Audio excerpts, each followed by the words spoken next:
everyone, welcome back to my channel. Thanks for tuning in. Today I am doing a bridal makeup trial. So I know there are a ton of brides out there who like to do their makeup on the day of.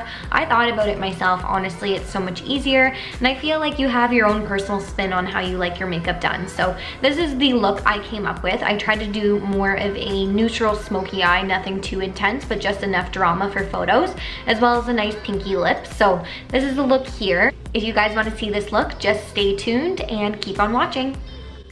Alright everyone, getting this look started, what's the number one thing you think of when you think of bridal? I think of perfect skin. So I know we're going to start with skincare just to make sure our base is nice and moisturized. Here I'm using a Drunk Elephant moisturizer. I'll leave everything in the description box down below. Ideally, you want to apply your moisturizer about 20 to 30 minutes before you do your makeup. I typically do this just because it allows it to sink in and it's not greasy. But for the purpose of this video, we're just going to slap her on. So I'm doing the same thing here with my under eye. I'm applying my Bobbi Brown eye cream, and I love this stuff. It has such a great consistency for sitting under concealer. I'll do this if I'm doing like a no makeup look, or even if I'm doing a big night out. So this is my Ride or Die eye cream.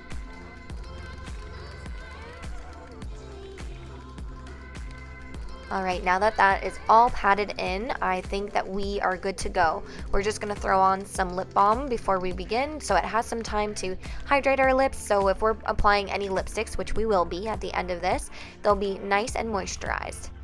Moving on to primer, this I cannot stress enough. You want to pick one that is great for your skin type. So I know that I have oily skin, especially in my T-zone. So I'm using the Porefessional by Benefit, which helps with oil and it helps with minimizing pores. So you want to choose one that's either hydrating or oil reducing depending on what you need for your own skin. The next thing I like to do before absolutely anything else is color correcting. So as you can see, I have a few imperfections on my face right now. I'm using more of a yellow based concealer here from MAC just to cancel out any redness that you may see. And you'll see that I take a peachy tone one for underneath my eyes. That cancels out any sallow tones at all. I like to do this step now just so it has time to adhere to the skin, so that when we go to put on foundation later, I'm not going to wipe away all of the progress that I just did. I know it typically takes about 15 to 20 minutes or so to really perfect my eye makeup, so that's why I like to do this step before that, so it has time, like I said, to adhere to the skin and to really set itself before we move on to perfecting our base. Just a side note, but does anybody else make really weird faces when they do their makeup? I mean, looking back at this now, I make some pretty crazy ones. Now we're moving on to priming our lids. So again, I'm using that same concealer from MAC just because it has a very tacky texture to it. I'm obviously going to set this with some white or neutral eyeshadow just to make it not as tacky when I go to apply my eyeshadow. But I really like this concealer. It cancels out all of the veins and discoloration on my upper eyelid. So whatever you have in terms of color correction, I would highly suggest doing that before applying your eyeshadow. So now we are moving on, and I'm just going to zoom you right in. Whoa, very close. So we are first going to pick up a very neutral brown. It's mid-tone brown. It's not cool. It's more of a warm tone just because it goes with my eye shade. So we're going to start doing that windshield wiper motion in the crease, which I'm sure you've seen many people do before.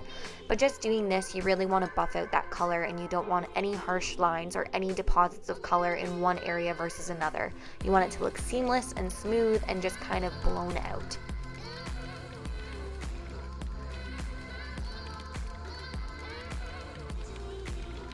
With that same brush, I'm going to pick up the lightest shade here. So this is more of a peachy brown, and this is just to help smoke out that crease again.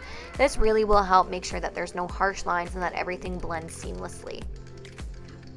As for the actual lid itself, we're going to take a mix of these two shades here, which more of a champagne and gold color. I really like that it has a little bit of a shimmer to it, so it does catch the light when you're taking photos. Also, when you're just in person, it does look very natural and very nice. So you're going to apply that directly onto the lid, trying to avoid the crease area. Picking up a darker brown, we're going to work on that outer V. So I like to use the same brush just because this 217 from MAC is very fluffy, so it does give it that dispersed amount of color. So we're going to work on that outer V like I had just mentioned and try and stay focused in that area. Getting it onto the lid will make your eye appear pretty closed, so trying to blow out that outer portion will really open up the eye and give you that look you're looking for. So now we just moved on to eyeliner, pretty basic, hard to film on camera, FYI. So you see me finishing it up here. I'm not opting for a flick or a wing, I'm just following the natural shape of my eye. Now for my favorite part, are lashes. So I tried to show you guys here, but they're very fluffy and there are different layers and different lengths to them. So it does mimic more of a natural look, but it does give you the drama that you're looking for. It'll definitely help with photos as well.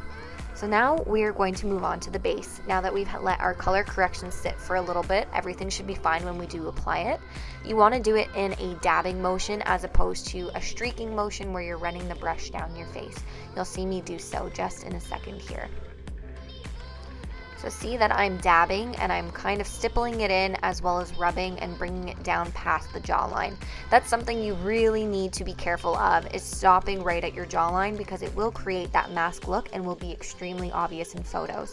So make sure to bring it down past that jaw and then you can blend everything else seamlessly as you go.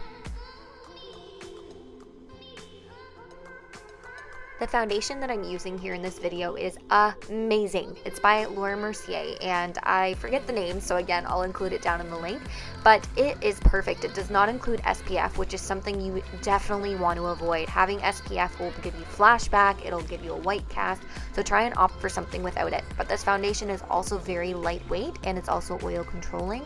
I like to think it has an airbrushing effect, so I'm big fan of this stuff. I'll link it down below and I think you can find it at Sephora. Now moving on to concealer, which is, I think, the cornerstone of this entire makeup tutorial. So you want to conceal and highlight the areas of your face where your light would naturally reflect. So here I'm using two different tones of concealer. One's just from Maybelline from the drugstore and it's more of my skin tone, just a little bit lighter. I'm also going to include this down the bridge of my nose. And here you see me taking a much lighter concealer. This one is the Shape Tape from Tarte.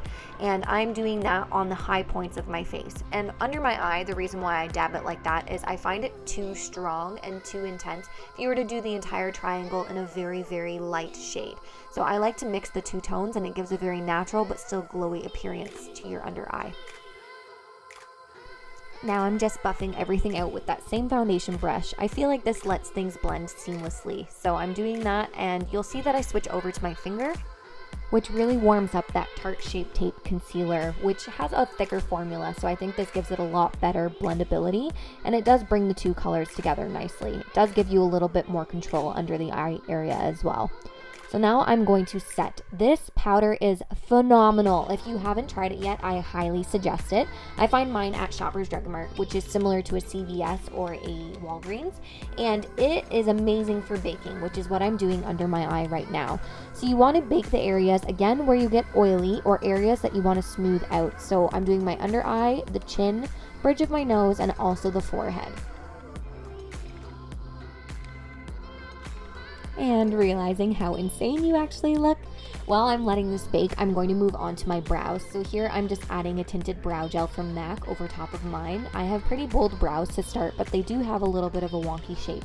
So adding this brow gel will really help control them during the day to make sure that there's no flyaway brow hairs. Honestly, if you've never experienced it, there is nothing worse than having your brows go wonky or out of the shape you placed them in, especially in photos. So you gotta lock those puppies down. I am a big believer in subtle contouring, especially if you are going to be in photos and you want to look your best. So here I'm using two of the lightest shades from the Shade and Light palette by Kat Von D, and I'm grabbing a precision brush from Real Techniques and I'm just putting that into the hollows of my cheeks. We're going to follow up with bronzer just in a moment here. Here it is. Here is the Too Faced Chocolate Soleil bronzer, which I love. It's very subtle, but it does warm up the skin very nicely. So I'm going over those areas where I contoured, and I'm also making sure to bring it down onto my neck as well to try and match the shade as perfectly as possible. I know it seems like I'm applying quite a bit, but I have not re-dipped my brush back into the bronzer. I'm just taking whatever's left on the brush and spreading it around. And here comes my favorite part, removing the baking. This does wonders. Can you see how airbrushed my under eye looks right now? It honestly shocks me. If I leave this out when I'm doing a glam makeup look, it totally changes things. So just removing that completely and then dusting in whatever's left on the face. This honestly seals the deal for me. It looks so much better when you do this.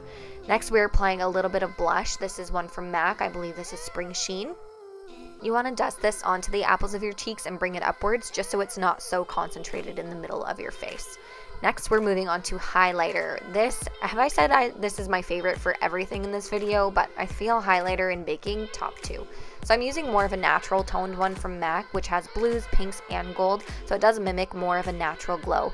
Here I'm applying it to my Cupid's bow as well as the bridge of my nose, which you'll see with my finger here. I'm also going to add it to the insides of my eyes, which really does open up the eye look, and it does provide some light to that area of the face. I do decide that this isn't enough though, so I do grab Opal from Becca just to dust over those same areas to add a little bit of a punch. I know that I'm going to be in photos and I do want to look super glowy. Now we're going back in with that mid-tone cool brown, and we're going to finish up the lower lash line. So adding that underneath, you're going to stop about halfway across where your lower lash line is. You don't want to bring this all the way inside because that will close up that eye, and that's not our goal here. We want it to be smoky and open. So again, going only halfway. Now you're going to take that same lid shade that we used, which was the gold, and you're going to apply that to the other half.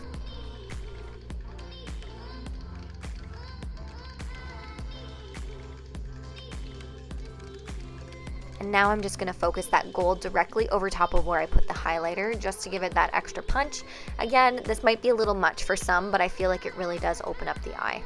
Now we're grabbing mascara, and this is one from L'Oreal, which does envy the Too Faced one in my opinion. I'll link it down below. But you want to make the lashes stick to your natural ones. There's nothing worse than seeing 2 rows of lashes. So you'll see that I'm applying it, and I'm also going to grab my fingers here in just a second, and I'm going to actually pinch my lashes with the false lashes together. I like to do this while the mascara is still wet, just so it does adhere to the falsies a little bit better. And I don't know if this is something that's well known, but I do this all the time whenever I'm wearing falsies. It really helps to keep things uniform and it keeps them in place. Now we're moving on to lips. So I'm using a nude tone lip liner here from Bite Beauty. And you don't want to overline your lips. If you do, that's your call. I decide not to.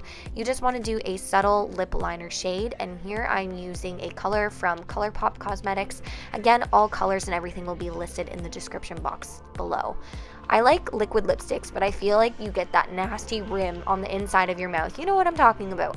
So I like to blend it out with my finger just so it's more of a wash of color, and then I like to top it off with a gloss. This is Fulfilled by MAC, and oh my god, if you have not tried this yet, please go out and try it. It is absolutely amazing. Makes your teeth look white, makes your lips look plump, just makes you look like a 10 out of 10. Once you're done with that, you are good to go, girl. You can add some finishing spray if you'd like, but you can head down to the aisle. You are ready. Okay, that's it everyone. Thank you so much for watching. If you have any comments or any questions, feel free to leave them in the comments below as always. I want to know, what kind of look are you guys going for on your day? Are you getting it done or are you doing it yourself? Let me know in the comments down below. Again, don't forget to like and subscribe as it really supports my small channel. Let me know down below if any of these tips helped you guys. I'll see you in my next video. Bye!